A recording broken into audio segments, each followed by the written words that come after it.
예수님은 나의 왕, 나의 주인, 나의 생명이십니다. 하나님 아버지, 아브라함이 하나님을 믿으니 이것이 그에게 의로 여겨졌다는 말씀을 읽습니다. 무할례자인 우리가 예수 그리스도의 십자가 보혈로 인해 하나님과 더불어 화평을 누리게 하심에 감사합니다. 그리스도의 죽으심과 연합하여 새 생명으로 살아가게 하시고 그의 부활하심과 연합하게 되었음을 믿습니다. 그러나 여전히 연약하여 우리 속에 거하는 죄가 우리를 넘어지게 하지만 예수님의 은혜로 승리할 수 있도록 인도해 주옵소서. 예수님의 이름으로 기도합니다. 아멘. 오늘 읽을 말씀은 로마서 4장부터 7장입니다. 이 말씀의 핵심은 첫째, 아브라함이 할례자와 무할례자의 조상이니 유대인과 이방인 등 모든 믿는 사람의 조상입니다. 둘째, 아담의 불순종으로 모든 사람이 사망에 이르고 예수님의 순종으로 의롭게 되었습니다. 셋째, 믿는 자는 예수 그리스도와 연합하여 죽고 그의 부활과 연합하여 살아나서 영생을 얻었습니다.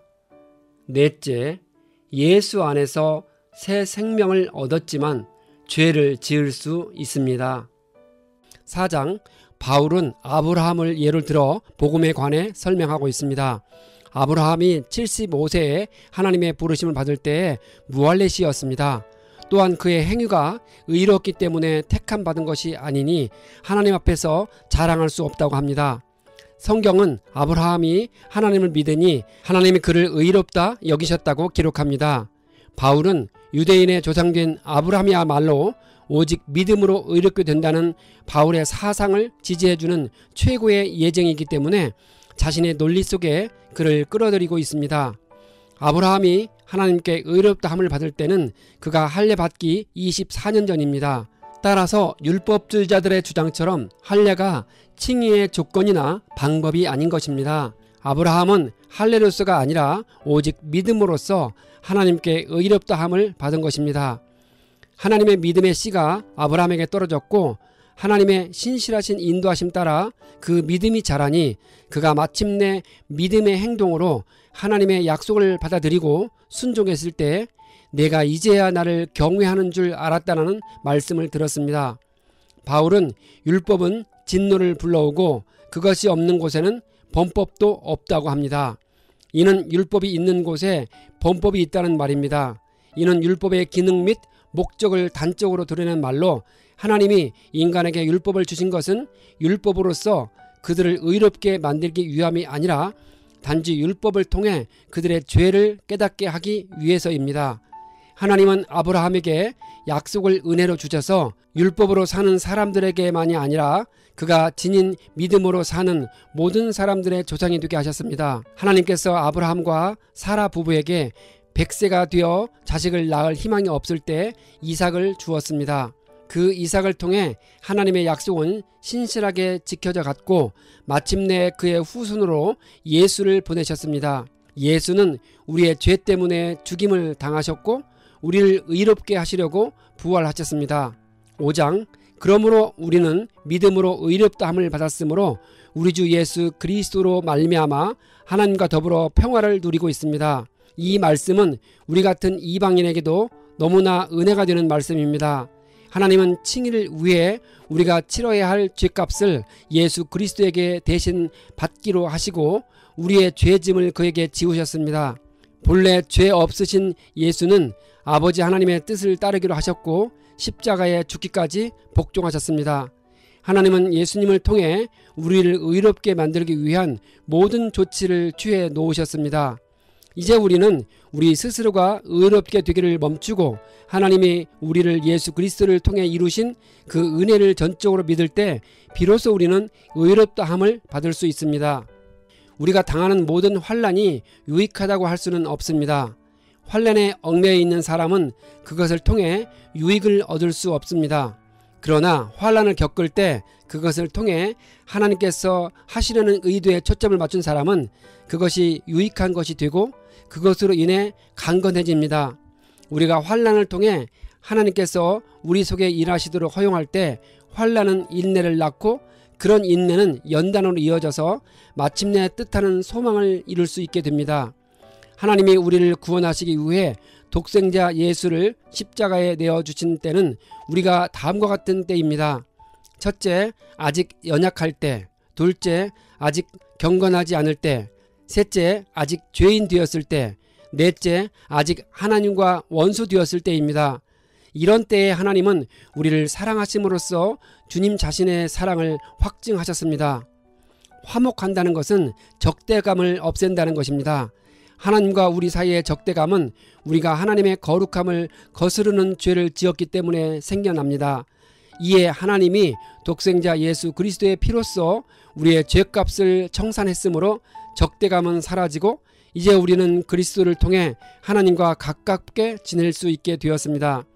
아담의 범죄를 능가하는 하나님의 은사는 예수 그리스도의 대속적 죽음을 가리킵니다. 이것은 하나님이 아담의 범죄로 인해 본질상 죄 아래 놓이게 된 모든 인류를 구원하시기 위해 주신 선물이요 은혜입니다. 그래서 요한복음 1장 16절에서 말씀하신 것과 같이 구약의 은혜 위에 복음의 은혜가 더해져 우리가 새 생명으로 살아났습니다. 아담의 범죄로 모든 사람이 사망에 이르렀다면 왜 그리스도의 의로운 행위가 모든 사람을 생명에 이르게 하지 못하는가에 대해 의문을 가질 수 있습니다. 어떤 사람들은 이 같은 의문을 품고 모든 사람이 궁극적으로 구원을 얻는다는 만인 구원설을 주장하기도 하지만 그것은 바울과 성경의 가르침이 아닙니다.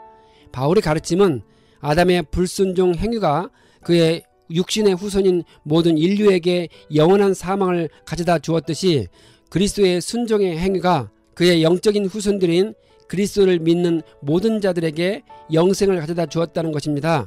죄가 죽음으로 사람을 지배하는 것과 같이 은혜가 의를 통하여 사람을 지배하여 우리 주 예수 그리스도로 말미암아 얻는 영원한 생명에 이르게 하려는 것입니다. 6장 바울은 6장부터 8장에서 우리의 성화 과정에 대해 매우 구체적이고 체계적으로 설명해 놓았습니다. 6장이 전체 그림을 그렸다면 7장과 8장은 그것을 풀어서 보충해 주고 있습니다. 바울은 은혜를 더하게 하려고 여전히 죄 가운데 머물러 있어야 하겠습니까? 라고 반문하며 절대 그럴 수 없다고 합니다. 우리가 죄에는 죽은 사람인데 어떻게 죄 가운데 그대로 살 수 있겠습니까? 만일 죄가 더한 곳에 은혜가 더욱 넘친다면 죄 짓는 것은 문제가 됩니다. 그 이유는 첫째, 죄는 우리 삶의 도덕적 구조를 파괴시킵니다. 비록 용서를 받았다 할지라도 상처와 후유증을 남깁니다. 둘째, 죄는 우리를 향한 하나님의 목적을 훼손시킵니다. 하나님은 우리들이 선한 일을 하도록 우리를 부르셨습니다. 셋째, 용서를 구할 의도로 죄를 짓는 것은 회개의 진정성을 감소시킵니다. 일부러 죄를 짓고 하나님의 용서를 받는 것은 하나님의 은혜를 훼손시키고 주님이 지불하신 죄값을 모욕하는 일입니다. 우리는 이제 예수와 함께 죄에 대해 죽고 새 생명으로 살아났습니다. 죄가 지속적으로 우리와 함께 있으니 경건한 신자라 할지라도 여전히 죄를 지을 가능성이 있습니다.